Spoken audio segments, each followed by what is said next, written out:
प्रभु यीशु के मीठे और मधुर नाम में मैं आज आप सबका एक बार फिर स्वागत करता हूँ अजीजों। परमेश्वर के हम खास तौर से आभारी हैं कि परमेश्वर हमारी इस भविष्यवाणी के सफ़र में बहुत सामर्थ्य रूप से हमारी अगुवाई कर रहे हैं। अजीजों, प्रभु की सच्चाई एक जंजीर की तरह है और इस जंजीर में कई कड़ी एक दूसरे के साथ जुड़ी हुई होती हैं। इसी प्रकार से यदि आप गौर कर रहे होंगे तो जो साथ पड़ती हुई ये सारी सच्चाइयाँ एक कड़ी से दूसरी कड़ी के साथ जुड़कर सच्चाई की एक जंजीर बनती है जो परमेश्वर ने आपको और मुझे दी है। ऐसे मेरी दरख्वास्त आपसे यही रहेगी कि इस जंजीर में एक भी कड़ी से हम चूक ना जाएं, एक भी सच्चाई से हम वंचित ना रह जाएं। आपसे यही विनती करूंगा अजीजों कि बीते पाठ पर दोबारा जाकर उसे बार बार दोहराकर सच्चाई को आप गहराई से समझें और दूसरों को भी समझाने वाले बन पाएं। इसी के साथ आज के इस पाठ में आपका स्वागत करता हूं और आइए प्रार्थना के साथ इस अध्ययन की शुरुआत करेंगे। आइए प्रार्थना करें। प्यारे परमेश्वर, बहुत बहुत धन्यवादी हैं प्रभु, आप जिस प्रकार से अपनी सच्चाई की ये गूढ़ बातें हमारे सामने स्पष्ट कर रहे हैं। प्रभु, हम में इतनी ताकत और इतनी समझ नहीं है कि प्रभु हम इतनी स्पष्टता से हर इस सच्चाई को ग्रहण कर पाएं। प्रभु, यह आपकी भलाई, आपकी करुणा, आपकी दया, आपका प्रेम है हमारे प्रति और प्रभु हम आपके बहुत बहुत आभारी हैं इसके लिए। प्रभु, मैं अपने अजीज़ों के लिए प्रार्थना करता हूँ। प्रभु, आज एक और झूठ को आप बेदखल करके सच्चाई को एक बार फिर स्थापित करना चाहते हैं। प्रभु, एक बार फिर हम आपके वचन के गहरे अध्ययन में जाने लगे हैं और प्रभु हम में इतनी काबिलियत ही नहीं है कि हम इस वचन की गहराई को समझ पाएँ और समझा पाएँ। इसलिए विनती है प्यारे प्रभु, कृपया करके हमारे दिलों को पाक साफ कीजिएगा। प्रभु, हर पाप के दाग और धब्बे को हमेशा के लिए कृपया करके मिटाइएगा प्रभु, ताकि हम आपको पूर्ण रूप से ग्रहण करने वाले बन पाए। प्रभु, एक बार फिर हमारी विनती है आपसे कि आप हमें अपनी पवित्र आत्मा से परिपूर्ण करें, ताकि आपका दिया हुआ हर वचन केवल विचार ही नहीं, हमारी सोच, हमारा जहन, सब पर आपके वचन का कब्जा हो। एक बार फिर प्रभु हमारे से गहरी बातें कीजिए और प्रभु ताकि हमारा जीवन सच्चाई और सच्चाई से फलता फूलता चला जाए। धन्यवादी है प्रभु इस महान कार्य के लिए जिसको आप अब अंजाम देने जा रहे हैं, क्योंकि ये सब कुछ हम आपके प्यारे बेटे प्रभु यीशु के नाम से मांगते हैं। आमीन आमीन। अजीज़ों, आप सबका एक बार फिर स्वागत है। आज का पाठ अजीज़ों एक बहुत अहम पाठ है और अजीज़ों ये पाठ है मृत्यु के विषय में। मृत्यु शायद आज सबसे गलत समझे जाने वाले विषयों में से एक है। एक ऐसी सीख जिसके बारे में कई तरीके की बातें की जाती हैं। लोग मसीही होने का दावा करते हुए भी कुछ ऐसी बातों पर विश्वास करते हैं मृत्यु के विषय में जो बाइबल में पाई ही नहीं जाती हैं। और आज परमेश्वर से यही प्रार्थना रहेगी कि आज हर झूठ की हार हो और हर सच को ऊंचा उठाया जाए। आज के हमारा पाठ का शीर्षक है अजीजों, क्या मृतक वास्तव में मृत है? क्या मृतक वास्तव में मृत है? कहानी आज की हमें ले चलती है पहले शमूएल की 28 में। ये कहानी पाई जाती है। कहानी में बताती है राजा शाऊल के बारे में, जिससे आप बहुत अच्छे से वाकिफ होंगे। लेकिन उस दिन यदि आप वहां होते तो आप शाऊल को देखते, ये महान राजा थरथरा रहा था, कांप रहा था। क्यों? क्योंकि इस्राएल की छोटी और कमजोर टुकड़ियों पर आक्रमण करने के लिए फलिश्तियों की पूरी सेना इकट्ठी हो गई थी। शाऊल विलाप करने लगा और कहने लगा, यदि केवल शमूएल यहाँ होता तो वह मुझे बताता कि मुझे क्या करना है। लेकिन सच्चाई तो ये थी कि इस्राएल के उस महान भविष्यद्वक्ता की कुछ साल पहले ही मृत्यु हो गई थी। इस राजा ने अन्य भविष्यद्वक्ताओं या याजकों से कुछ सलाह या मार्गदर्शन पाने की सख्त कोशिश की, लेकिन प्रभु ने उसे बात नहीं की। प्रभु ने उससे बात नहीं की। एक युवा व्यक्ति के रूप में शाऊल परमेश्वर के बहुत निकट था, लेकिन जब शाऊल को सिंहासन पर बैठने की इजाजत दी गई, सिंहासन पर बैठने के बाद वह क्रूर हो गया और परमेश्वर के वचन का विद्रोह करने लगा, उसके विरुद्ध खड़े होने लगा। एक बार तो उसने याजकों के एक पूरे गांव की हत्या भी कर दी थी। ये शाऊल था अजीजों। राजा शाऊल ने लगातार यहोवा की बात सुनने से इनकार कर दिया था और अब उसके संकट में परमेश्वर ने उसे उत्तर नहीं दिया। आइए कहानी पढ़ते हैं पहले शमूएल की 28 की 7 में। तब शाऊल ने अपने कर्मचारियों से कहा, मेरे लिए किसी भूत सिद्धि करने वाली को ढूंढो कि मैं उसके पास जाकर उससे पूछूं। ये वही परमेश्वर की संतान है जिसे परमेश्वर ने अपनी पवित्र आत्मा से भरपूर किया था। ये वही व्यक्ति है जिससे परमेश्वर ने बात की थी, लेकिन अब देखिए ये किस मुकाम तक पहुंच गया है और पूछ रहा है कि किसी भूत सिद्धि करने वाली को ढूंढो कि मैं उसके पास जाकर उससे पूछूं। यदि आप गौर करें जो बाइबल में, यदि आप बाइबल में गौर करें तो बाइबल बताती है कि परमेश्वर ने स्पष्ट रूप से आदेश दिया था कि उनके लोग कभी भी चुड़ैल या माध्यम से परामर्श, उनसे संपर्क, उनसे बातचीत नहीं करेंगे। लय व्यवस्था की 19 की 31 इसकी पुष्टि करती है, लय व्यवस्था की 20 की 27 भी आप पढ़ सकते हैं। लेकिन शाऊल को यदि आप देखें चीज़ों, तो अब शाऊल के मन में परमेश्वर के प्रति वो श्रद्धा नहीं बची थी जो एक समय पर हुआ करती थी। इंदौर में एक स्त्री को पाकर जिसने मृतकों से परामर्श, उनसे बातचीत करना, उनसे मेल मिलाप रखने का दावा किया था, राजा ने अपना भेष बदला और उससे मिलने को गया। उसने माध्यम से कहा, मेरे लिए शमूएल को लेकर आओ। चुड़ैल अपने मंत्र और जादू का इस्तेमाल करने लगी जब तक कि शमूएल नबी होने का दावा करने वाला एक आकार उसके सामने नहीं आया और उसने राजा को एक पूरी तरह से निराशजनक संदेश दिया। इसने भविष्यवाणी की कि शाऊल और उसके 3 बेटे अगले दिन युद्ध में मारे जाएंगे। बाइबल हमें बताती है जीजो पहले शमूएल की 31 की 6 में कि यूं शाऊल और उसके तीनों पुत्र एक संग मर गए। बाइबल बताती है कि अगले दिन पलिश्तियों द्वारा शाऊल के पुत्रों को मार डाला गया और उसके बाद घायल और निरुत्साहित राजा अपनी ही तलवार पर गिरकर उसने अपने प्राण दे दिए। पहले शमूएल की 31 की 2 से 4 में इसका वर्णन किया जाता है अजीजों। शाऊल से जादू टोने के माध्यम से किसने बात की थी अजीजों? ये बहुत अहम सवाल है। शाऊल से जादू टोने के माध्यम से कौन बात कर रहा था? परमेश्वर का एक पुनर्जीवित भविष्यद्वक्ता या फिर उस भविष्यद्वक्ता के भेष में, उसके लिबास में शैतान उससे बात कर रहा था? अजीजों, ये एक सवाल है मृत्यु के विषय में जो बहुत से लोगों के सामने उठता है और बहुत से लोग ये मानते हैं कि मृत्यु के बाद भी कोई आत्मा है जो जीती चली जाती है, जो वापस लौटती है, लोगों से बात करती है। सवाल यही पूछा जाता है कि शमूएल यकीनन शाऊल से वहां बात कर रहा था मुर्दों में से उठकर, या फिर यह शैतान था शमूएल के भेष में? जो इसी बात की गहराई में आज हम इस पाठ में जाना चाहते हैं, जिसके साथ मैं आपके सामने आज का ये मुफ्त ऑफर रखना चाहूँगा। ये अध्ययन संदर्शिका आपके सामने पेश करना चाहूँगा जिसका शीर्षक है, जो आज हम पढ़ रहे हैं, क्या मृतक वास्तव में मृत है? आज सवाल जवाब जो हम कर रहे हैं वह इस पत्रिका में पाए जाएंगे। और यदि आप चाहते हैं कि ये पत्रिका आप तक पहुँचे तो आपसे विनती करूँगा कि यदि आप स्क्रीन पर देखे हुए नंबर पर अभी के अभी कॉल करेंगे तो आपको ये पत्रिका निःशुल्क आपके घर तक पहुँचा दी जाएगी।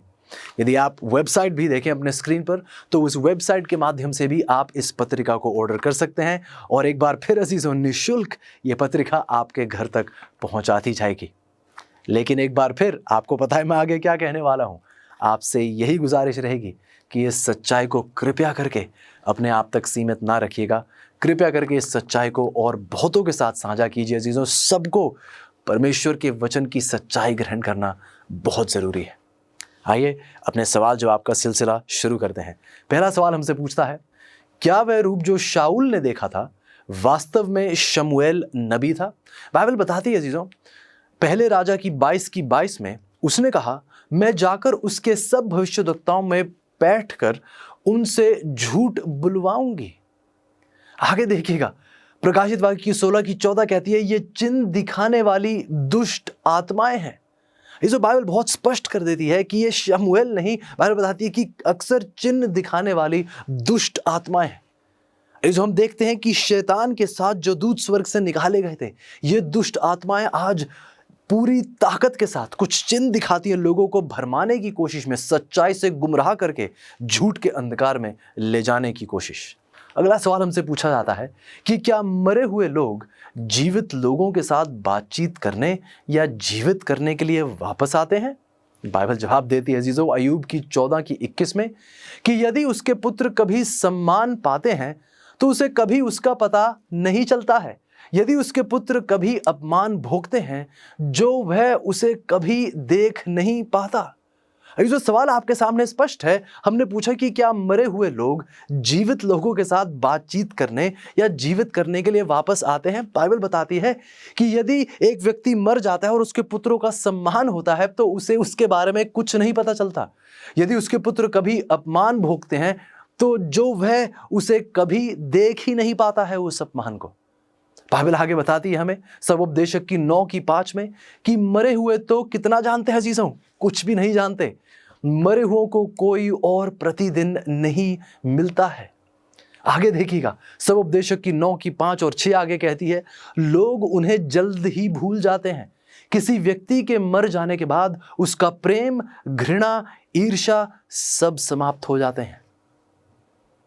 इसो एक मिनट, यदि बहुत से लोगों का यह मानना है कि जब एक भला व्यक्ति मर जाता है तो उसकी आत्मा स्वर्ग पर पहुंच जाती है, लेकिन बाइबल आपसे क्या कहती है कि जब एक व्यक्ति मरता है तो उसका प्रेम, घृणा और ईर्ष्या सब समाप्त हो जाते हैं। एक मिनट, क्या आप मुझसे यह कह रहे हैं कि एक व्यक्ति अपनी मौत के बाद उसके प्रेम का अंत हो जाता है, लेकिन अब वह स्वर्ग गया है?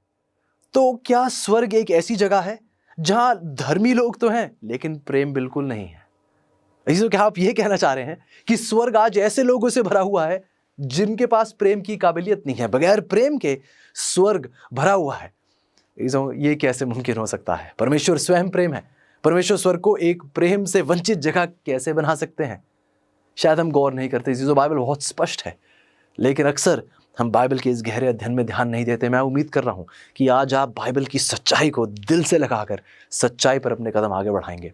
आइए अगली आयत को देखते हैं। बाइबल कहती है सबोपदेशक की 9:6, और अब जो कुछ सूर्य के नीचे किया जाता है उसमें सदा के लिए उनका और कोई भाग ना होगा। अजीजों, बाइबल बहुत स्पष्ट है। बाइबल बहुत स्पष्ट है अजीजों कि एक मृत व्यक्ति ना कुछ करता है और ना ही कुछ जानता है कि पृथ्वी पर क्या हो रहा है। बाइबल आगे हमें बताती है सबोपदेशक की 9:10 में, कब्र में ना काम, ना युक्ति, ना ज्ञान और ना बुद्धि है। गौर कीजिए अजीजों, बाइबल बार बार सच्चाई को हमारे सामने पेश करती है। भजन संहिता की 115:17 में लिखा है, मरे हुए लोग यहोवा का गुण नहीं गाते, कब्र में पड़े लोग यहोवा का गुणगान नहीं करते। एक मिनट, यदि आप कह रहे हैं कि धर्मी लोग मरकर स्वर्ग चले गए हैं, पर जो व्यक्ति मर चुका है वह प्रभु के गुणगान नहीं गा सकता, तो क्या स्वर्ग आज एक ऐसी जगह है जहां धर्मी लोग हैं तो लेकिन प्रभु का कोई गुणगान नहीं गाते? तो ये बाइबल से सहमति में बिल्कुल नहीं है। भजन संहिता की 6:5 हमें कहती है, क्योंकि मृत्यु के बाद तेरा स्मरण नहीं होता। बाइबल आगे बताती है अय्यूब की 7:10 में, वह अपने पुराने घर को वापस कभी भी नहीं लौटेगा। जो हमें आज डरने घबराने की जरूरत नहीं है। ऐसी कोई आत्मा नहीं है जो मंडराती रहती है। आपके मृतकों की ऐसी कोई आत्मा नहीं है जो मंडराती रहती है और घर वापस आकर आपको सताएगी, आपसे बातचीत करेगी। बाइबल कहती है वह अपने घर कभी नहीं लौटेंगे, वह कब्र में है। बाइबल और आगे हमें बताती है अजीजों, यशायाह की 38:18 में, मृत्यु तेरी स्तुति नहीं कर सकती है। भजन संहिता की 146:4 कहती है, उसकी सब कल्पनाएं नाश हो जाती हैं। अजीजों, एक व्यक्ति जब मर जाता है, जब उसकी मृत्यु होती है, बाइबल कहती है उसकी कल्पनाएं भी नाश हो जाती हैं। मौत के बाद कोई सोच नहीं पा रहा है, सब कुछ खत्म हो चुका है। बाइबल स्पष्ट है। अगला सवाल सुनिएगा, प्रकाशित वाक्य की पुस्तक के अनुसार मृत्यु की कुंजी किसके पास है?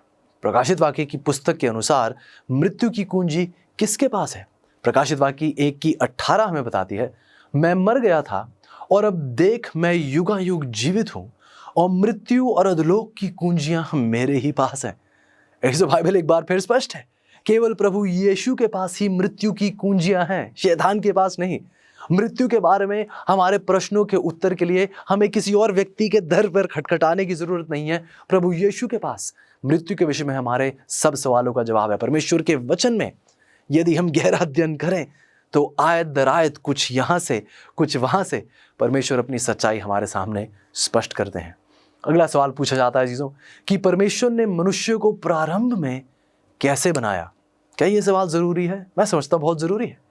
ऐसे यदि हम अपनी सृष्टि को गहराई से समझ पाएंगे तो हम मृत्यु के विषय में भी बहुत सी बातें स्पष्ट रूप से समझ पाएंगे। एक बार फिर आपसे कहता हूं, यदि हम अपनी रचना के बारे में समझ पाएंगे कि हम रचे कैसे गए थे, तो मृत्यु पर क्या होता है हमें और बेहतरी से समझ आ सकेगा। आइए उत्पत्ति की किताब की ओर अपने कदम बढ़ाते हैं। उत्पत्ति की 2:7 में लिखा है, यहोवा परमेश्वर ने आदम को भूमि की मिट्टी से रचा और उसके नथनों में जीवन का श्वास फूंक दिया और आदम जीवित प्राणी बन गया। इस जो ध्यान दीजिए कि सृष्टि के समय दो बातें हुई। पहली बात यह कि परमेश्वर ने मनुष्य को मिट्टी या पृथ्वी से रचा, और दूसरी बात, उसने उस मिट्टी से रचने के बाद उसके नथनों में जीवन का श्वास फूंका। इस प्रकार बाइबल कहती है कि मनुष्य एक जीवित आत्मा या फिर एक जीवित प्राणी बन गया। सच्चाई आपके सामने है। हम देखते हैं अजीजों कि परमेश्वर ने आदम के नथनों में कोई जीवित व्यक्ति नहीं फूंका था। परमेश्वर ने मनुष्य के नथनों में कोई सांस भरने वाली, चलने फिरने वाली, हाथ पैर वाली कोई आत्मा नहीं थी। बाइबल कहती है परमेश्वर ने उसके नथनों में जीवन का श्वास फूंका था। अगला सवाल हमसे पूछा जाता है जीजों कि फिर मृत्यु पर क्या होता है। हमने सृष्टि के बारे में समझा क्या हुआ, तो फिर मृत्यु पर क्या होता है। बाइबल बहुत स्पष्ट कर देती है। सबोपदेशक की 12:7 कहती है, जब मिट्टी ज्यों की त्यों मिट्टी में मिल जाएगी। इसका मतलब क्या, हम कहां से लिए गए थे? मिट्टी से। तो जब मृत्यु होती है तो जिस मिट्टी को प्रभु ने रचा हुआ है वापस मिट्टी लौट जाती है। उसके बाद उस जीवन के श्वास का क्या होगा? सबोपदेशक की 12:7 कहती है, और आत्मा परमेश्वर के पास जिसने उसे दिया लौट जाएगी। अब कोई कह रहा है कि नहीं नहीं नहीं, यहां तो देखिए बाइबल स्पष्ट है कि देखिए एक आत्मा परमेश्वर के पास लौट रहा है। और मैंने आपसे पहले कहा कि क्या परमेश्वर ने उस दिन आदम के नथनों में कोई जीवता व्यक्ति, कोई प्राणी फूंका था? नहीं। बाइबल कहती है कि जब मिट्टी और जीवन का श्वास मिला तब जाकर एक प्राणी बना। ऐसे कोई प्राणी अपने आप से नहीं, अपने आप पर खड़े होकर नहीं, मिट्टी और श्वास मिलकर प्राणी बनते हैं। और जब मिट्टी वापस चली गई है और जो परमेश्वर ने श्वास फूंका था, जैसा बाइबल कहती है, वह परमेश्वर के पास वापस चला जाता है, वह श्वास जहां से वो जीवन का श्वास आया था। सो बाइबल बहुत स्पष्ट है। यदि हम ध्यान से पढ़ रहे हैं तो, यदि आप गौर करें अजीजों, तो सबोपदेशक की इस किताब में इसकी 12:7 में जिस शब्द का अनुवाद यहाँ आत्मा के तौर पर किया गया है, वही मूल भाषा में यदि आप शब्द देखेंगे तो उसका सीधा अर्थ है श्वास। इसका अनुवाद यहाँ हिंदी में आत्मा शब्द से किया गया है, लेकिन यदि आप मूल भाषा में पढ़े तो उस शब्द का सीधा अर्थ है श्वास। जो श्वास परमेश्वर ने दिया था वह श्वास परमेश्वर के पास दोबारा लौट जाता है। जब मृत्यु होती है, मिट्टी मिट्टी में मिल जाती है और जीवन का श्वास परमेश्वर के पास चला जाता है, तो फिर आत्मा कहाँ से आई मंडराने वाली? कोई और चीज़ है ही नहीं है चीज़ों। जो दो पदार्थ का परमेश्वर ने इस्तेमाल किया, वह दो पदार्थ अपनी अपनी जगह पहुँच गई हैं। बाइबल आगे बताती है चीज़ों, अय्यूब की 27:3 में, किंतु जब तक मुझ में प्राण है और परमेश्वर का सांस मेरी नाक में है। और जो ये बात हम समझ सकते हैं, अय्यूब सही कह रहा है, अय्यूब को सही समझ है, क्योंकि अय्यूब समझ जानता है कि उत्पत्ति की किताब में परमेश्वर ने किस प्रकार मानवता की रचना की थी। जो मृत्यु के बाद जो होता है, ध्यान से सुनिए, मृत्यु के बाद जो होता है वह ठीक वही है, बल्कि ठीक उल्टा है उसका जो सृष्टि के समय हुआ था। एक बार फिर आपसे कहता हूं, जब एक व्यक्ति की मृत्यु होती है तो शरीर जो मिट्टी से बनाया गया था वो वापस मिट्टी में मिल जाता है, और आत्मा जो सांस है, जो श्वास परमेश्वर ने दिया था, वह श्वास दोबारा परमेश्वर के पास लौट जाता है जहां से वो आया। सो बाइबल स्पष्ट रूप से हमें इस बात को सिखाती है कि आत्मा जो सचमुच में परमेश्वर का श्वास है वह परमेश्वर के पास लौटता है। बस जीवन की श्वास है जीजों, ये जिसे परमेश्वर ने शुरुआत में मनुष्य में फूंका था। इसकी सच्चाई आप अय्यूब की 2:26, अय्यूब की 27:3 जैसा हम पढ़ रहे हैं, अय्यूब की 33:4, ये सब आयतें इस बात की पुष्टि करती हैं।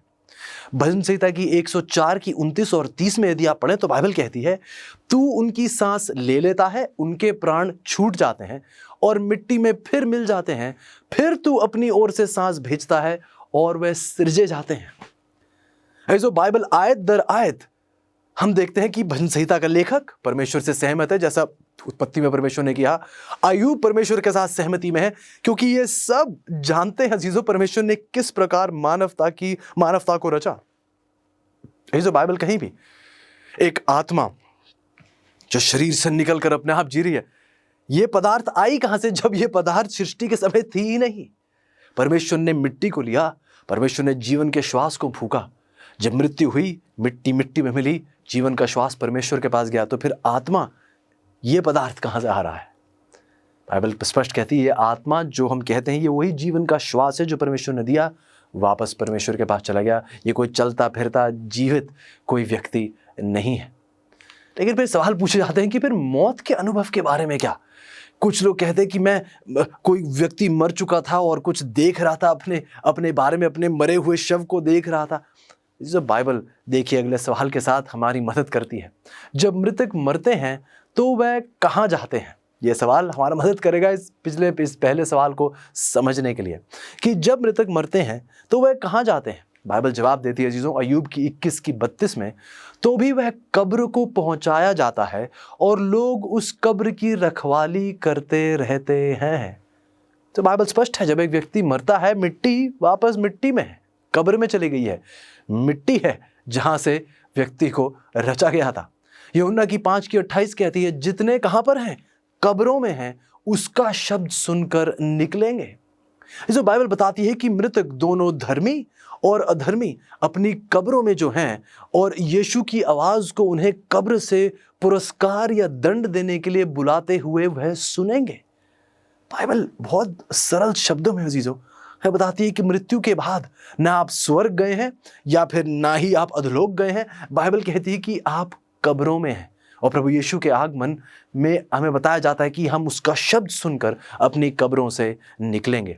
अगला सवाल पूछता है कि बाइबल यह स्पष्ट करती है कि राजा दाऊद बच जाएगा, तो फिर क्या वह अभी स्वर्ग में है? क्या दाऊद आज स्वर्ग में है?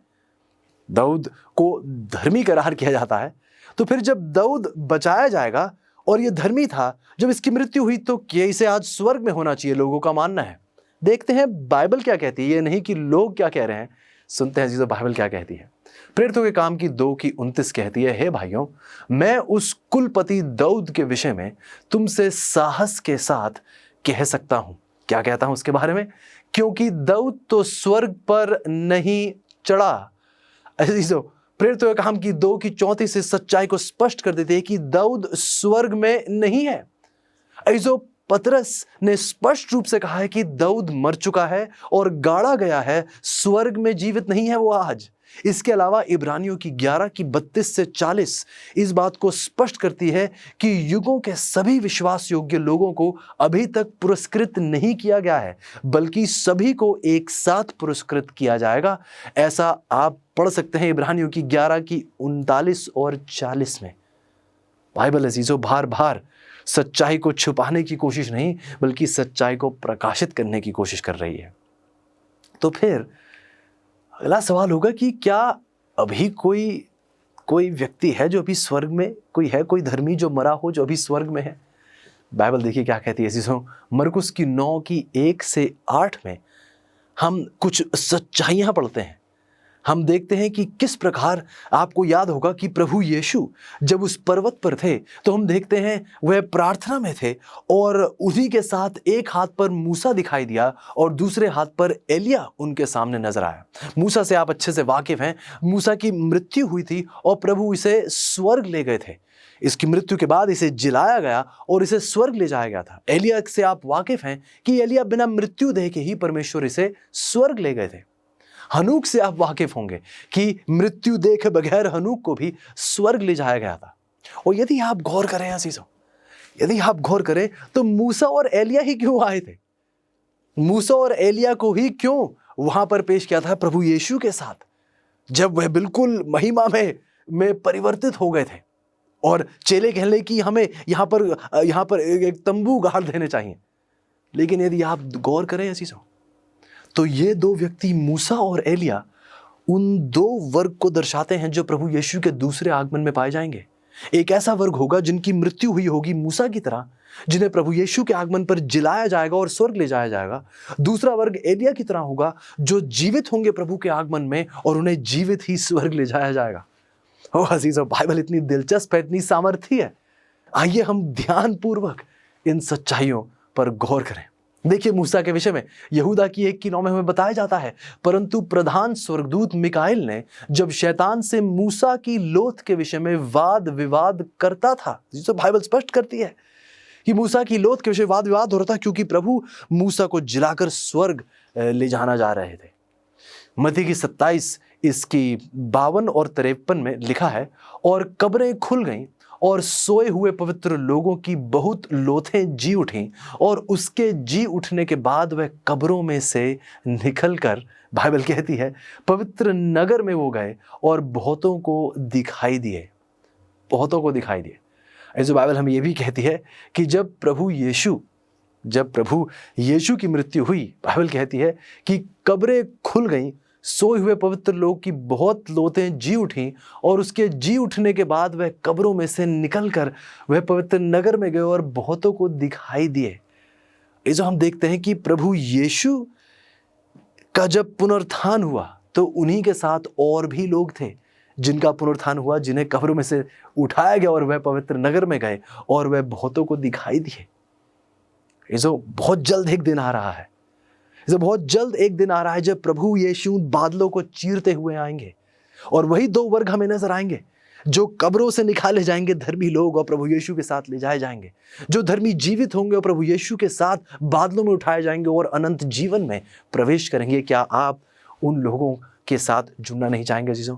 क्या हमें आज आपको और मुझे प्रभु यीशु के साथ संपूर्ण मन के साथ जुड़ नहीं जाना चाहिए, ताकि हम भी उन लोगों के साथ हों जो प्रभु यीशु के साथ अनंत जीवन में प्रवेश करेंगे। जीजों, आज परमेश्वर आपको आमंत्रित कर रहे हैं अपनी उस मंडली का भाग होने के लिए।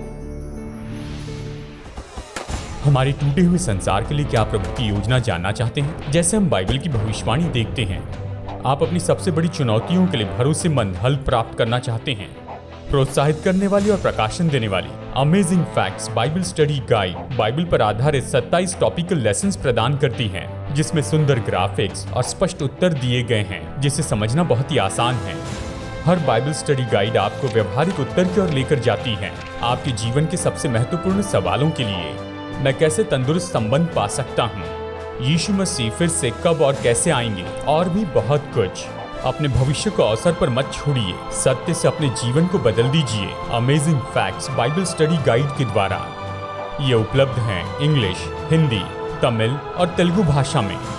तो इंतजार मत कीजिए, अपने स्टडी गाइड का पूरा सेट ऑर्डर कीजिए और विजिट कीजिए bookstore.aftv.in पर।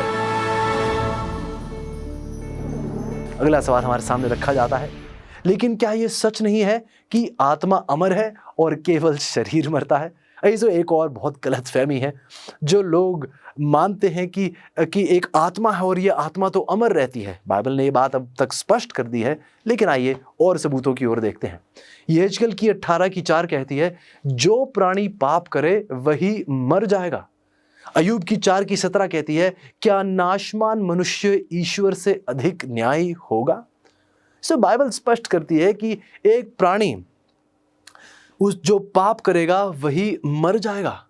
यदि आप गौर करें अजीजों, तो आप देखते हैं कि अमरता अभी किसी को नहीं मिली है। ध्यान से सुनिए, अमरता अभी यहाँ मौजूद धरती पर किसी व्यक्ति को अभी नहीं मिली है। हम देखते हैं कि जो प्राणी पाप करेगा उसका नाश होगा। कोई अमर आत्मा नहीं है जो जीती चली जाएगी। बाइबल स्पष्ट कर देती है कि जो प्राणी, और प्राणी कहाँ है अजीजों? उन दो पदार्थ से बना है, मिट्टी और जीवन की श्वास। जब मृत्यु पर मिट्टी में मिल गई और जीवन का श्वास परमेश्वर के पास चला गया, तो व्यक्ति नाश हो गया है। तो अजीजों, कोई आत्मा नहीं है जो कहीं मंडरा रहा है। बाइबल कह देती है, जो प्राणी पाप कर रहा है वह मर जाएगा। क्या नाशमान, ध्यान से सुनिए अजीजों, नाशमान मनुष्य, जिसका मतलब क्या? इसका नाश हो सकता है, यह अविनाशी नहीं है मनुष्य। बाइबल कहती है नाशमान मनुष्य ईश्वर से अधिक न्यायी होगा क्या? क्योंकि बाइबल हमें बताती है अजीजों, पहले तीमुथियुस की 6:15 और 16 में, कि राजाओं का राजा और प्रभुओं का प्रभु है प्रभु यीशु की यहाँ बात की जा रही है, और प्रभु यीशु ही अमरता केवल उसी की है। अजीजों, अमरता केवल परमेश्वर की है। अजीजों, हम वो जीवित आत्मा है या जीवित प्राणी है, और जीवित प्राणी आत्माएं मरती हैं। मनुष्य नाशमान है अजीजों, ये बात स्पष्ट है। केवल परमेश्वर अमर है, केवल प्रभु यीशु अमर है। अमर आत्मा नाम की कोई चीज अजीजों बाइबल में कहीं सिखाई ही नहीं जाती है। ये शिक्षा बाइबल में कहीं नहीं पाई जाती। ये शिक्षा एक मानव निर्मित शिक्षा है। इसका परमेश्वर के वचन में इस बात की सीख कहीं भी नहीं दी जाती है। इसी के साथ हमारा अगला सवाल पूछता है कि धर्मियों को अमरता फिर कब दी जाएगी? धर्मियों को अमरता कब दी जाएगी? जब एक धर्मी व्यक्ति मर जाता है तो क्या उसे अमरता प्रदान की जाती है? देखते हैं बाइबल क्या कहती है। पहले कुरिन्थियों की 15 की 51 और 52 कहती है, क्षण भर में पलक मारते ही हम सब बदल जाएंगे और यह अंतिम तूरी फूंकते ही होगा।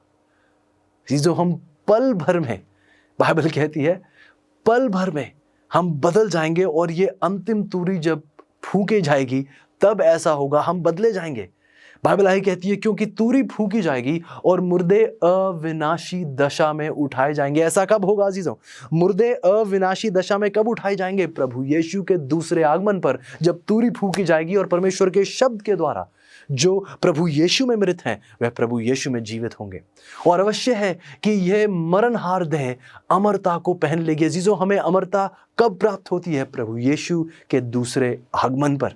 बाइबल आगे कहती है पहले थिस्सलुनीकियों की 4 की 16, क्योंकि प्रभु आप ही स्वर्ग से उतरेगा, उस समय ललकार और प्रधान दूत का शब्द सुनाई देगा और परमेश्वर की तूरी फूंकी जाएगी और जो मसीह में मरे हैं वह पहले जी उठेंगे। तो अजीजों, एक बहुत अहम सवाल उठता है, यदि जो परमेश्वर में मरे हैं वह परमेश्वर में जी उठेंगे, तो सवाल बहुत स्पष्ट है कि आज आप परमेश्वर में हैं? कि आज आपका जीवन प्रभु यीशु में समर्पित है या नहीं? क्योंकि जो परमेश्वर में हैं केवल वही परमेश्वर में जलाए जाएंगे। जो यदि हम परमेश्वर में ही नहीं, तो हम पुनर्जीवित होने की आशा, अनंत जीवन प्राप्त करने की आशा, ताकि हम पुनर्जीवित होकर अनंत काल में प्रवेश करें, इसकी आशा हम कैसे पाल सकते हैं? जो प्रभु यीशु में होंगे वही प्रभु यीशु में जलाए जाएंगे। आइए आज आप और मैं ये तय कर लें कि हमें अपना संपूर्ण जीवन प्रभु यीशु में ही रखना है। अजीजों, धर्मियों को पुनरुत्थान के समय अमरता दी जाएगी, दुष्टों को यह कभी प्राप्त नहीं होगी। बाइबल स्पष्ट है अजीजों। अगला सवाल सुनिएगा, बाइबल बार बार मृत्यु का हवाला कैसे देती है? बाइबल बार बार मृत्यु के विषय में क्या बात कहती है? आइए सुनते हैं। यूहन्ना की 11 और 14 में लिखा है, हमारा मित्र लाजर सो गया है। हम देखते हैं अजीजों कि प्रभु यीशु अपने मित्र लाजर के घर जा रहे थे जब संदेश मिला कि लाजर बीमार था और आखिरकार संदेश मिला कि लाजर की मृत्यु हो गई थी। प्रभु यीशु अपने चेलों से बात करते हुए पहले उन्होंने कहा कि लाजर जो है सो गया है। चेलों ने सोचा कि यदि सो गया है, बीमार था, सो गया है तो अच्छी बात है, थोड़ी देर सोएगा तो चंगा हो जाएगा। प्रभु यीशु को फिर स्पष्ट शब्दों में कहना पड़ा कि लाजर मर गया है। ऐसे मैं आज आपको आमंत्रित करना चाहूंगा कि यूहन्ना की 11 का गहरा अध्ययन कीजिएगा।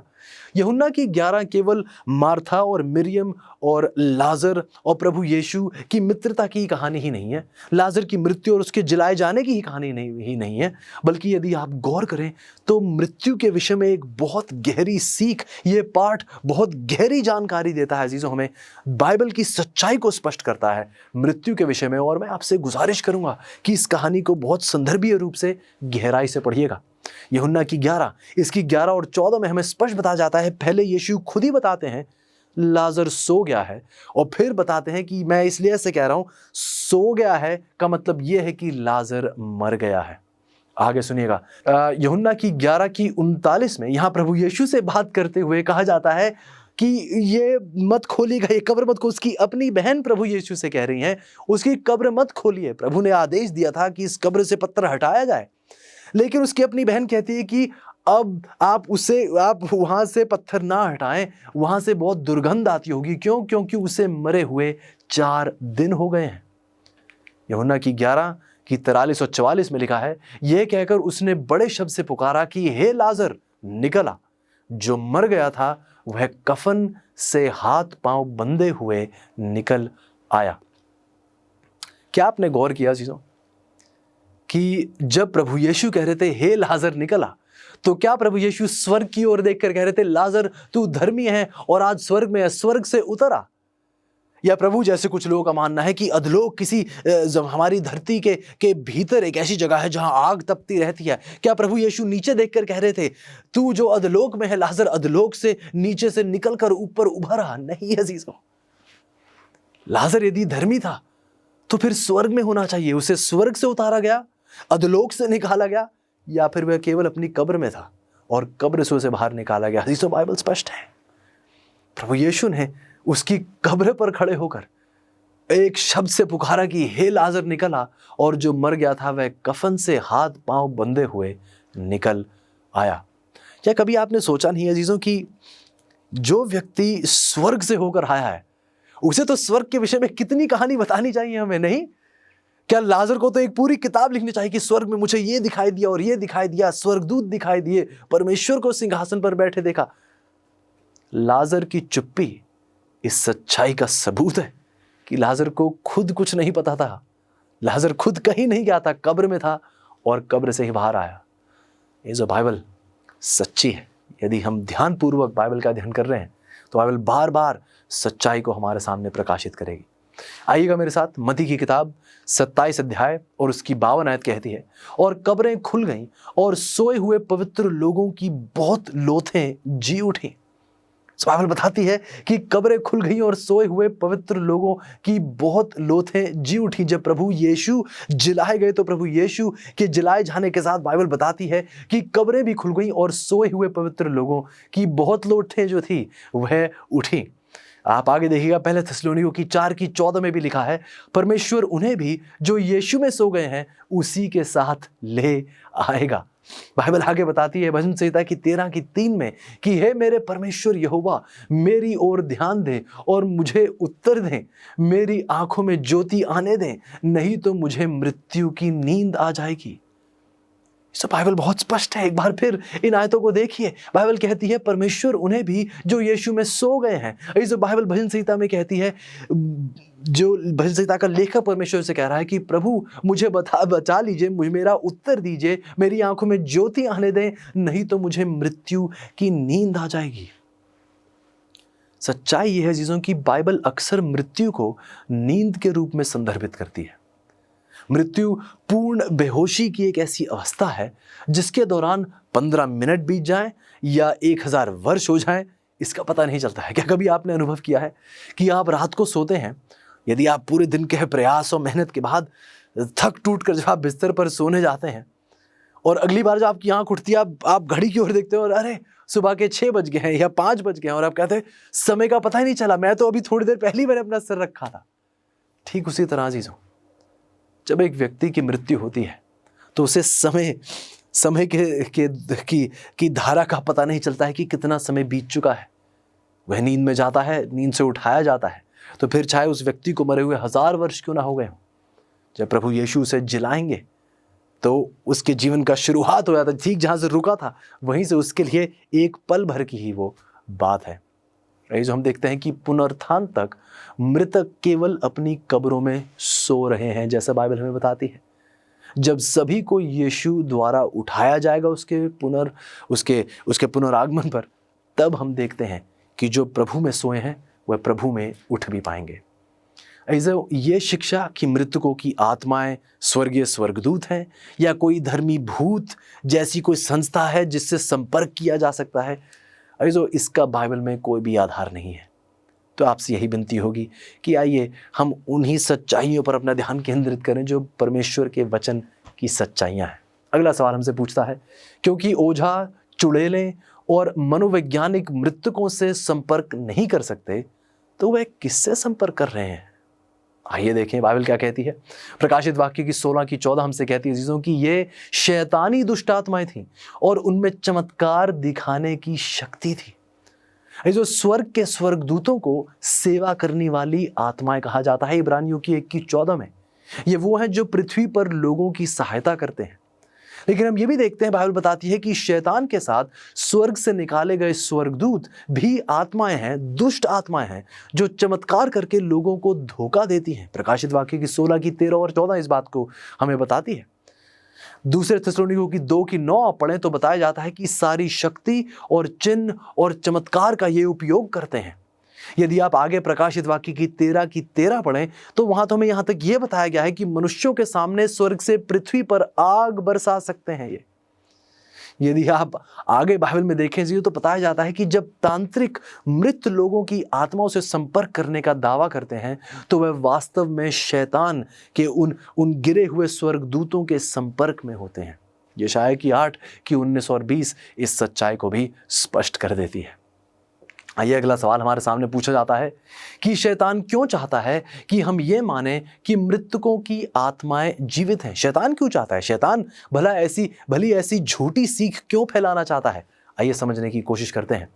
मत्ती की 24 हमसे कहती है चीज़ों, क्योंकि झूठे मसीह और झूठे भविष्यद्वक्ता उठ खड़े होंगे और बड़े चिन्ह और अद्भुत काम दिखाएंगे कि यदि हो सके, गौर कीजिए, यदि हो सके तो चुने हुओं को भी भरमा दें।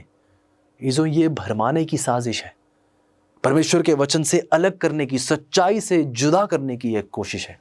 मत्ती की 24 और 25 आगे कहती है कि यदि हो सके तो चुने हुओं को भी भरमा दें, देखो मैंने पहले ही तुमसे यह सब कुछ कह दिया है। जो मानव जाति से शैतान का पहला झूठ क्या था, आपको पता है?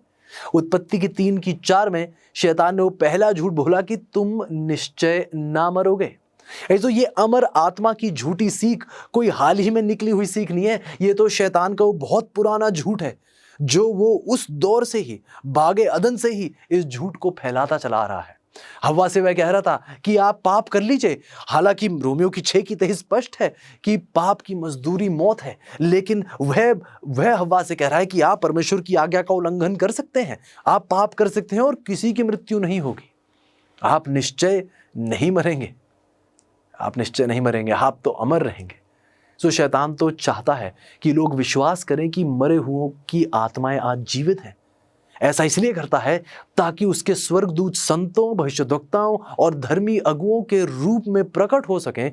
वो धर्मी संत, भविष्यद्वक्ताओं या धर्मी लोग जिनकी मृत्यु हो चुकी है, उसकी दुष्ट आत्माएं उनके रूप में प्रकट हो सकें, ताकि वे प्रकाश के दूत के रूप में स्वयं को प्रस्तुत कर सकें, जैसे दूसरे कुरिन्थियों की 11 की 13 से 14 में पाया जाता है। इस प्रकार वह लाखों की संख्या में लोगों को धोखा दे सकता है, झूठी सीख दे सकता है, जो परमेश्वर के वचन से सहमति में नहीं है। इन बुरी आत्माओं का उपयोग करना, इसे आत्मावाद कहलाया जाता है। ये दो भागों, इस आत्मावाद के दो बहुत अहम विचार हैं। पहली बात यह कि मृतक जीवित हैं, ये बहुत गहरा विश्वास है आत्मावाद में। और दूसरा यह कि वह मृत आपसे संपर्क कर सकते हैं या आप उनसे संपर्क कर सकते हैं। ये यदि आप गौर करें तो ये शैतान की सबसे हानिकारक शिक्षाओं में से एक है। फिर भी आज लगभग पूरी दुनिया, मसीही होते हुए भी बहुत से लोग इस झूठ पर विश्वास करते हैं। यदि आप बाइबल में देखें अजीजों, तो इंदौर की ये भूत सिद्धि करने वाली महिला, इसने शमूएल को नहीं बुलाया था, बल्कि उसने एक दुष्ट स्वर्गदूत, उस दुष्ट आत्मा को बुलाया था। उस दिन शाऊल किसी दोबारा जीवित किए गए शमूएल को नहीं, बल्कि एक दुष्ट आत्मा, उस दुष्ट स्वर्गदूत को देख रहा था, जिसने सामुएल का रूप धारण किया हुआ था। अगला सवाल हमारे सामने रखा जाता है जीजों कि आखिरी दिनों में शैतान द्वारा इन बुरी आत्माओं का इस्तेमाल कितना कारगर होगा। जवाब बहुत स्पष्ट है। प्रकाशित वाक्य 18 की 23 कहती है कि तेरे टोने से सब जातियां भरमाई गई थीं। जो दुखद बात है लेकिन सच्ची बात है। जहां लोग परमेश्वर के वचन का अध्ययन ही नहीं करेंगे, तो शैतान के द्वारा बहुत आसानी से भरमाए जाएंगे। कुछ बड़े चिन्ह दिखाए जाएंगे, कुछ बड़ी बातें कही जाएंगी, चमत्कार किए जाएंगे, और लोग चमत्कार पर निर्भर होंगे, परमेश्वर के वचन की सच्चाई पर नहीं। क्यों? क्योंकि उन्होंने कभी भी परमेश्वर के वचन को अपने जीवन का आधार बनाया ही नहीं है। इसे मैं आज आपसे गुजारिश करता हूं, आइए हम बार बार जो विचार हमारे सामने पेश किए जाते हैं, जो बातें हमारे सामने कही जाती, जो मैं आपसे इस सफर में कह रहा हूं, अजीजों मेरी भी बातों पर विश्वास ना कीजिए, बाइबल पर जाकर परखिए कि जो सिखाया जा रहा है इन श्रृंखलाओं में, क्या वो परमेश्वर के वचन से सहमति में है या नहीं। अजीजों बहुत जरूरी है कि आज हम परमेश्वर के साथ रहें, क्योंकि शैतान की तो ये पूर्ण कोशिश है कि परमेश्वर के लोगों को भरमाया जाए। बाइबल देखिए आगे बताती है, प्रकाशित वाक्य की 18 की 2 में, उसने ऊंचे शब्द से पुकार कर कहा कि गिर गया, बड़ा बाबुल गिर गया है, और दुष्ट आत्माओं का निवास और हर एक अशुद्ध आत्मा का अड्डा हो गया है।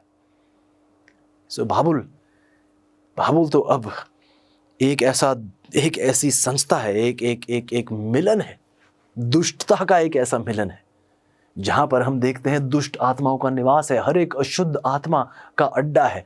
बाबुल के बारे में और गहराई से हम आगे आने वाले पाठ में पढ़ेंगे। प्रकाशित वाक्य की 12:9 कहती है, और वह बड़ा अजगर अर्थात वही पुराना सांप जो इब्लीस और शैतान कहलाता है और सारे संसार का भरमाने वाला है। ये शैतान, जो शैतान अपने दुष्ट स्वर्गदूतों के चमत्कारों, उसके जादू टोनों के द्वारा लगभग सारे संसार को भरमाने के प्रयास में है। अगला सवाल हमारे सामने रखा जाता है कि दुष्ट स्वर्गदूतों द्वारा किए गए इन चमत्कारों के बारे में परमेश्वर की क्या मान्यता है, परमेश्वर की क्या प्रतिक्रिया है। ध्यान से सुनिए, लय व्यवस्था की 20:27 बाइबल कहती है, कोई पुरुष या कोई स्त्री जो ओझा हो या कोई भूत सिद्धि हो तो उन्हें निश्चय ही मार दिया जाना चाहिए, क्योंकि अजीजों ऐसा करना सीधे रूप से परमेश्वर के साथ एक गहरे रिश्ते में जुड़ना है। और परमेश्वर कहते हैं कि जो ऐसी दुष्टता में जुड़ेगा उसे निश्चय ही मार दिया जाएगा। बाइबल कहती है 1 तीमुथियुस की 4:1 में, कुछ लोग भटकाने वाले झूठे भविष्यद्वक्ताओं के उपदेशों और दुष्ट आत्माओं की शिक्षा पर ध्यान देने लगेंगे और विश्वास से भटक जाएंगे। तो मैं बार बार आपसे विनती कर रहा हूं, आइए हम किसी व्यक्ति के पीछे नहीं, आइए हम प्रभु यीशु के पीछे चलें। आइए हम किसी संस्था के पीछे ना भागें, आइए हम परमेश्वर की सच्चाई की खोज में रहें और केवल परमेश्वर की सच्चाई पर हमारा पूर्ण विश्वास स्थापित हो। बहुत ज़रूरी है अजीजों। बाइबल कहती है इफिसियों की 5:11 में, अंधकार के निष्फल कामों में सहभागी ना हो अजीजों। बाइबल आगे देखिए, जो गलातियों की 5:19 से 21 में लिखा है, हमारे शरीर की पाप पूर्ण प्रकृति के कामों को तो सब जानते हैं, वह व्यभिचार, अपवित्रता, भोग विलास, मूर्ति पूजा, बैर भाव, लंपटता और जादू टोना। बाइबल एक बार फिर स्पष्ट है अजीजों। प्रकाशित वाक्य की 21:8 कहती है, जादू टोना करने वालों को भभकती गंधक की जलती झील में अपना हिस्सा बटाना होगा। यही दूसरी मृत्यु है, एक ऐसी मृत्यु जिससे दोबारा लौटा नहीं जा सकता। अभी जो मूसा के दिनों में परमेश्वर ने आज्ञा दी थी कि सभी तांत्रिकों को मौत के घाट उतार दिया जाए, आज यही सच्चाई परमेश्वर जोर देकर कहते हैं कि जादू टोना करना एक दुष्टता है, शैतान के साथ एक रिश्ता जोड़ना है, जिसके लिए जो लोग इसमें जुड़ेंगे वह नष्ट किए जाएंगे। जो प्रभु एक प्रेमी परमेश्वर बार बार हमें चेतावनी दे रहा है, बार बार हमारे दिलों पर एक पुकार रख रहा है, बार बार परमेश्वर हमसे कह रहा है कि हमें नष्ट नहीं होना चाहिए, हमें ऐसे जादू टोने और हमें ऐसे तांत्रिकों के साथ कोई मेल जोल नहीं रखना है। ऐसा करने से हम विश्वास से जुदा होंगे, प्रभु से जुदा होंगे। प्रभु हमें बताते हैं कि सभी जादूगर, सभी जादू टोना करने वाले, ऐसी दुष्टता में जुड़ने वाले, वह आग की झील में दूसरी मौत मरेंगे, जिस मौत से कोई वापस आना नहीं होगा। अगला सवाल सुनिएगा अजीजों कि परमेश्वर अपने लोगों को कौन सी शानदार शक्ति प्रदान करते हैं। दुनिया तो जादू टोने की बात करती है, ऐसी शक्तियों पर विश्वास रखती है, लेकिन प्रभु अपने लोगों को क्या ताकत देना चाहते हैं सुनिएगा। फिलिपियों की 3:10 कहती है, मैं मसीह को जानना चाहता हूं और उस शक्ति का अनुभव करना चाहता हूं जिससे उसका पुनरुत्थान हुआ था। ऐसो यीशु हमें ठीक से जीने की वही शक्ति प्रदान करना चाहते हैं। ध्यान से सुनिए, प्रभु यीशु हमें एक सामर्थी जीवन जीने की वही शक्ति प्रदान करना चाहते हैं जिस शक्ति के द्वारा प्रभु यीशु को खुद मुर्दों में से जिलाया गया था। ऐसो ये एक बहुत अद्भुत और एक बहुत जबरदस्त सच्चाई है कि हमें दी गई ऐसी अविश्वसनीय शक्ति के साथ हम कैसे भला असफल हो सकते हैं, जब हम उस पवित्र आत्मा की सामर्थ्य जैसे प्रभु यीशु में भरपूर थी। यदि हम भी पवित्र आत्मा की सामर्थ्य से भरपूर होंगे तो ऐसी कौन सी ताकत है जो हमारा खात्मा कर सकती है।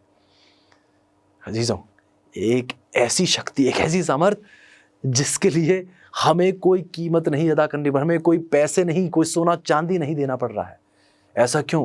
क्योंकि प्रभु यीशु हमसे इतना प्रेम करते हैं। प्रभु यीशु ने एक रकम पहले से ही भर दी है अपने उस बहुमूल्य लहू बहाने के द्वारा, अपने उस बलिदान के द्वारा। प्रभु यीशु हमसे प्यार करते हैं, हमें गंभीरता से दुष्ट स्वर्गदूतों की शक्ति और चमत्कारों से दूर रहने की चेतावनी देते हैं और कहते हैं कि हमें उसके राज्य के लिए तैयार होने की जरूरत है। और ये जरूरी है कि हम परमेश्वर के साथ जुड़ें, क्योंकि परमेश्वर ने वायदा दिया है कि इस सफर में हम अकेले नहीं हैं। फिलिपियों की 1:6 में हम पढ़ चुके हैं कि जिस काम की प्रभु शुरुआत करते हैं उस काम को अपने अंजाम तक ले जाने के परमेश्वर योग्य हैं। तो सवाल आज मेरा आपसे है मेरे जीजों, मेरे भाई, मेरे बहन, सवाल आज आपसे है कि क्या आप इस परमेश्वर की शक्ति को प्राप्त करना चाहते हैं या नहीं? दुनिया में तो शैतान के जादू टोने हैं, परमेश्वर आपको अपनी पवित्र आत्मा की सामर्थ, उस सच्ची ताकत से भरपूर करना चाहते हैं। कि आज आप दुनिया की दुष्टता से हटकर परमेश्वर की ओर जुड़ना चाहते हैं या नहीं? क्या आप दुनिया की यह मानव निर्मित झूठी सीख को त्याग कर कि आप प्रभु की सच्ची सीख को आज प्राप्त करना चाहते हैं? अजीजों, प्रभु आज आपके दिल पर दस्तक दे रहे हैं, आपको निमंत्रण दे रहे हैं कि आप परमेश्वर के साथ पूर्ण रूप से जुड़ें। मैं आपसे यही विनती करता हूं आज अजीजों। आइए इसी के साथ अपने आखिरी सवाल की ओर बढ़ते हैं। जवाब मैं उम्मीद कर रहा हूं कि आप प्रभु यीशु में होकर देंगे। सवाल आपके सामने है, क्या आप अपने जीवन में पुनरुत्थान की शक्ति प्राप्त करने के लिए प्रभु यीशु के प्रस्ताव को स्वीकार करना चाहेंगे? क्या आप चाहते हैं अजीजों कि जब प्रभु यीशु का दूसरा आगमन हो तो आप भी पुनरुत्थान में बाकी लोगों के साथ जो प्रभु यीशु में मरे हैं और प्रभु यीशु में उठेंगे, क्या आप चाहते हैं कि आप भी उन लोगों के साथ पाए जाएं? अजीजों, बाइबल ने हमें सिखा दिया है कि जो प्रभु यीशु में मरेंगे वो प्रभु यीशु में उठाए भी जाएंगे। क्या आप प्रभु यीशु को पूर्ण रूप से आज स्वीकारना चाहते हैं? क्या आप प्रभु यीशु, उसकी मौजूदगी, उसकी पवित्रता, उसके वचन को आज ग्रहण करना चाहते हैं? शायद ये सीख आपके लिए बहुत नई हो, शायद आपने पहले कभी ना सुना हो, लेकिन अजीजों, यदि ये प्रभु का वचन है तो मैं आपसे विनती करता हूं कि कृपया करके इसको ठुकराइएगा नहीं। यदि आपकी इच्छा है कि आप इस सच्चाई को ग्रहण करें और प्रभु यीशु के साथ उस पुनरुत्थान में जुड़ें और प्रभु यीशु के साथ अनंत जीवन में प्रवेश करें, यदि यह आपकी इच्छा है तो आपसे विनती करूंगा, भाई अपने सरों को झुकाएं, आंखों को बंद करें और प्रार्थना में जाएं। प्यारे परमेश्वर, बहुत आभारी हैं प्रभु इस सामर्थ्य सच्चाई के लिए। शुक्रगुजार है प्रभु कि आपने एक बार फिर अंधकार का खात्मा करके रोशनी से हमारे जीवन को ज्वलित किया है। धन्यवादी हैं प्यारे प्रभु कि आपके प्रेम की कोई सीमा नहीं है। प्रभु, आपके प्रेम पर कोई रोक नहीं लगा सकता है। आपका प्रेम एक सामर्थी प्रेम है। प्रभु, मैं आपसे विनती करता हूं, मेरे प्रत्येक अजीजों के लिए कुछ बातें शायद अभी भी, कुछ सवाल होंगे प्रभु, कुछ शक होंगे प्रभु, कुछ और लोग और गहराई से और बेहतरी से समझना चाह रहे होंगे कुछ विषय को। विनती है प्रभु कि आप आयत दर आयत स्पष्ट रूप से इन सच्चाइयों को अपने लोगों तक पहुंचाएं और इन्हें अपने आगमन के लिए तैयार करें। प्रभु, आपसे विनती है कि आप हमें सिखाएं, क्योंकि हम में ना ऐसी क्षमता है ना काबिलियत है, लेकिन प्रभु आप हमारी सामर्थ, हमारी समझ, हमारी बुद्धि है, तो कृपया करके प्रभु इन सच्चाइयों को हमारे दिलों में स्पष्ट करें ताकि हम ये सच्चाइयाँ दुनिया के सामने पेश करने वाले बन पाएं। धन्यवादी है प्यारे प्रभु। विनती है यह आपका नाम हमारे दिलों और हमारे जीवन में हमेशा से हमेशा तक ऊंचा उठाया जाए, इसमें आप हमारी मदद कीजिएगा प्रभु जी, क्योंकि ये सब कुछ हम विश्वास और धन्यवादी समेत प्रभु यीशु के नाम से मांगते हैं। आमीन।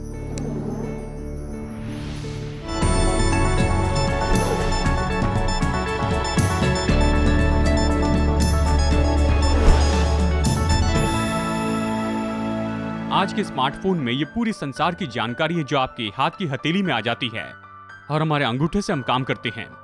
इससे अपने सामान खरीद सकते हैं, कसरत की रेजिम को पूरा कर सकते हैं, वीडियो देख सकते हैं, संगीत सुन सकते हैं, आप इंटरनेशनल वर्ल्ड वाइड वेब को देख सकते हैं, जो कि शायद हमेशा अच्छी बात ना हो। और क्या आप जानते हैं कि इसमें बहुत ज़्यादा कंप्यूटर प्रोसेसिंग टेक्नोलॉजी है। इस छोटे से स्मार्टफोन में नासा ने मनुष्य को चांद पर पहुंचाने के लिए जो उपयोग किया उससे बढ़कर है। और मैं तो भूल ही गया, फोन कॉल करने के लिए इसका उपयोग होता है, लेकिन आज इसे कौन करता है?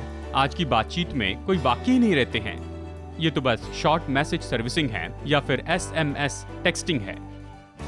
बिल्कुल सही, लगभग इस पूरे संसार में 2.5 बिलियन लोग हैं जो अपने दूसरे मनुष्यों के साथ में संपर्क करते हैं शॉर्ट बाइट्स में, जिसे टेक्सटिंग कहते हैं। और इसके लिए ज्यादा डाटा उपयोग होता है वेब सर्फिंग या फिर वीडियो गेम खेलने से भी बढ़कर। और दोस्तों, इससे बढ़कर कहीं उपयोग नहीं होता यहाँ फिलीपींस से बढ़कर। और बस फिलीपीन में तो 100 मिलियन लोग रहते हैं, लेकिन ये भेजते हैं इतने ज्यादा टेक्स्ट मैसेज जो पूरे संसार की तुलना में बढ़कर हैं।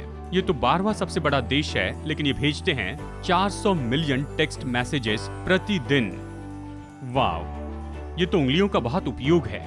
हालांकि फिलीपींस में सबसे ज्यादा टेक्स्ट किए जाते हैं। सबसे तेजी से टेक्स्ट करने वाला रिकॉर्ड तो ब्राजील के नाम पर है। एक जवान जिनका नाम है मार्सेल फर्नांडिस फाइलो, और वो टेक्स्ट कर सकते हैं 25 ऐसे उलझे हुए शब्द लगभग 18 सेकंड में ही। वाह, अगर मैं अपनी पत्नी को टेक्स्ट करूं आई लव यू तो इसके लिए ज्यादा समय लगता है, और सेंड प्रेस करूं अंगूठे से। टेक्सटिंग के बारे में खासियत यह है कि आप कहीं भी टेक्स्ट भेज सकते हैं। लोगों में घिरे और आप व्यक्तिगत संदेश भेजना चाहते हैं तो टेक्स्ट भेजते हैं। अगर आप सबवे में हैं या फिर एयरपोर्ट पर हैं तो टेक्स्ट भेज सकते हैं। अगर आप शोर में घिरे हुए हैं या शोर करने वाले लोगों में हैं तो टेक्स्ट करें। बस ड्राइविंग करते हुए टेक्स्ट न करें। ये बहुत ही अद्भुत है दोस्तों। आप हमेशा संदेश दे सकते हैं परमेश्वर को प्रार्थना के द्वारा। जब आप सोच रहे हैं मैं कौन से स्कूल में जाऊं या फिर मैं कौन सी नौकरी करूं, मैं किससे मिलूं जो मेरे भविष्य का जीवन साथी हो सकता है, आपकी प्रार्थना लंबी न होने पाए। बाइबल की सबसे छोटी प्रार्थना 3 शब्दों की है। पतरस ने कहा प्रभु मुझे बचा ले, और यीशु ने इसका जवाब दिया। चाहे आप कितनी भी रफ्तार से टेक्स्ट करते हैं, जब आप प्रभु से बातें करते हैं, जानते हो वो आपसे क्या मांगता है? आपकी प्रार्थना सुनता है आपके आमीन कहने के पहले ही, सेंड बटन दबाने के पहले। सच में दोस्तों, आप प्रभु को प्रसन्न करेंगे जब आप उसे रेगुलर मैसेज भेजेंगे अपने दिल से उसके पास। तो क्यों ना अभी इस समय उससे बात कर ले।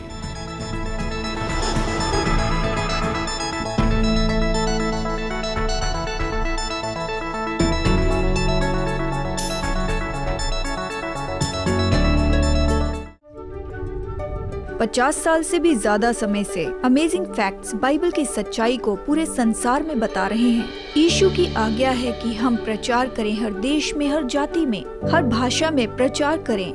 आपकी प्रार्थना और सहायता के लिए धन्यवाद।